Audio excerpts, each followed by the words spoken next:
Okay. This is something I want us to clock. I want us to pay attention to what's happening this week because it introduces us into a part of 2024 that is really helpful and really, really good to work with, astrologically speaking. Hello and welcome. I'm Chani Nicholas. This is the Week Ahead podcast. And in this episode, we are talking about the week of April 29th.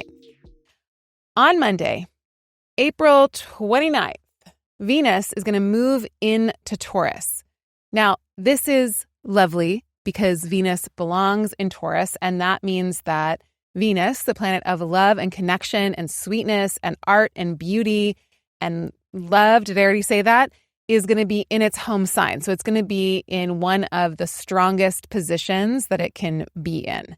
Yay, great, love it, need it desperately. But not only that, it's sitting with the planet, or it's co-present with the planet Jupiter. Jupiter is also in Taurus. So this means that Venus, the planet of love and beauty and sweetness, and Jupiter, the planet of expansion and abundance and wisdom and luck and optimism, are going to be in the same sign. And one of them, Venus, rules that sign. That's good news. And not only that, they are going to come together for a conjunction during their time here. On May 23rd, Venus and Jupiter will make a conjunction in Taurus, which is a very special piece of astrology. Listen, Jupiter's only in Taurus once every 12, 13 years. So we can only have this configuration every decade and a bit. So this is it. This is when it's happening. And this week, this Monday, April 29th, is when it all begins. So I want us to use April 29th to May 23rd to work on something that is sweet, that is beautiful, that is loving, that is about generosity, generativity, abundance, and a kind of like win for all type of thing. So you've got about a month to work with this. And this week in the Chani app, in your readings, I go into great detail about where it's happening for you, what it means for you, and what you could do with this little piece of astrology, especially because you've gotten a little bit of a head start with it. So I want you to mark May 23rd on your calendar. And then I also want you to mark May 18th on your calendar too, because May 18th, Jupiter and the sun are going to come together to form a cazimi in Taurus, which is not going to happen again for like another 12 years. So this is also a special condition. So we can think of this pocket of time between May 18th and May 23rd as a special little slice of 2024 for us to work with. It has a lot of growing power. It has a lot of staying power. And again, it's something that we should work with to foster and promote generosity and maybe even kindness, definitely sweetness, definitely connection. And there's a kind of like ease to it. So maybe this month, especially from April 29th to May 23rd, will hopefully bring us some ease and some relaxation. I don't know about you, but I think our systems could definitely use it. All right, so that's the thing that happens on Monday of this week. On Tuesday, Mars, planet of action and direction, moves into Aries, one of its home signs, which is also really helpful. It's a little bit more complicated because it's Mars. So Mars is like superpowered, and Mars is about action and energy, but also aggression and can definitely do some damage. So if it's in a sign that it's superpowered in or does really well in, generally that means that it has a decent agenda, like it's going to help us go on a mission. But because it's Aries and we've had so much action happen in Aries, and there are some things in Aries still, like the North Node and like Chiron, that Mars will eventually bump up against. There's just like a, red flag, not to be too on the nose with it. Like, not like a huge bad, like, oh no, it's good. It's going to help out the part of our chart that contains Aries. But it's also going to be like, And just watch how fast you go in that area of your life, or just how fast you go in general. Also on Tuesday, Venus makes a square to Pluto. And then on Thursday, Pluto stations retrograde. So I just want us to note that this is the one kind of fly in the ointment of Venus and Taurus. I mean, there might be another fly in the ointment on May 18th. I know I said it was a good day.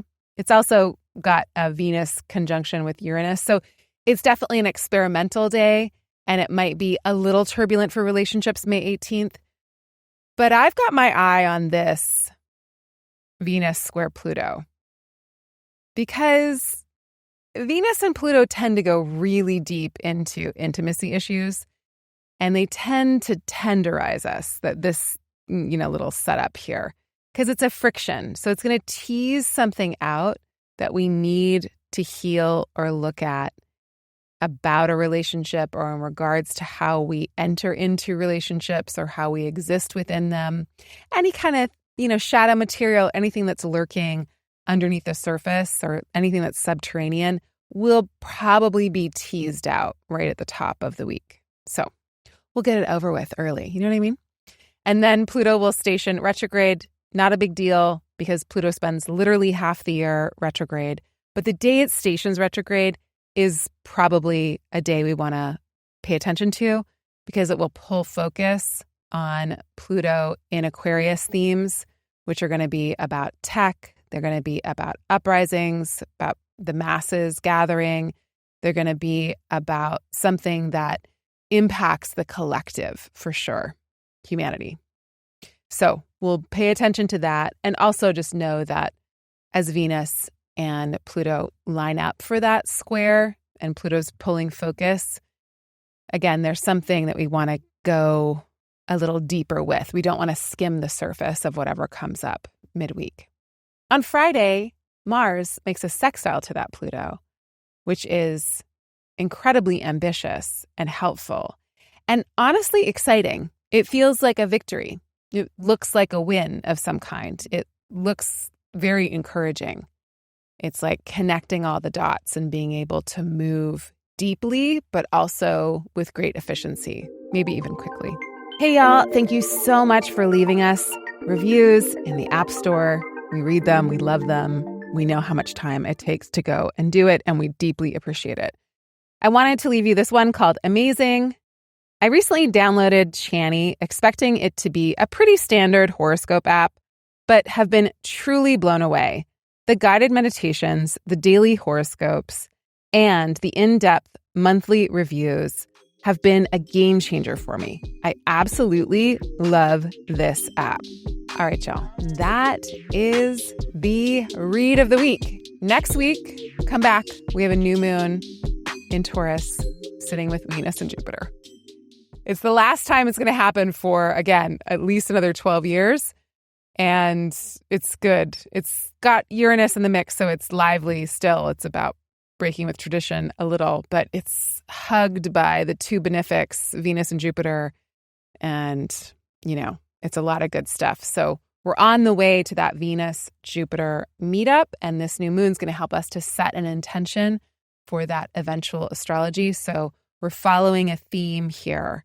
And again, it's about ease and sweetness and connection and joy and pleasure and beauty, and creating spaces and places and situations where we can share that and it feels abundant and we do not feel scarcity. We know that there's no such thing in the natural world. So I'll see you back here then. Until then, sending you many blessings, lots of love. Bye for now.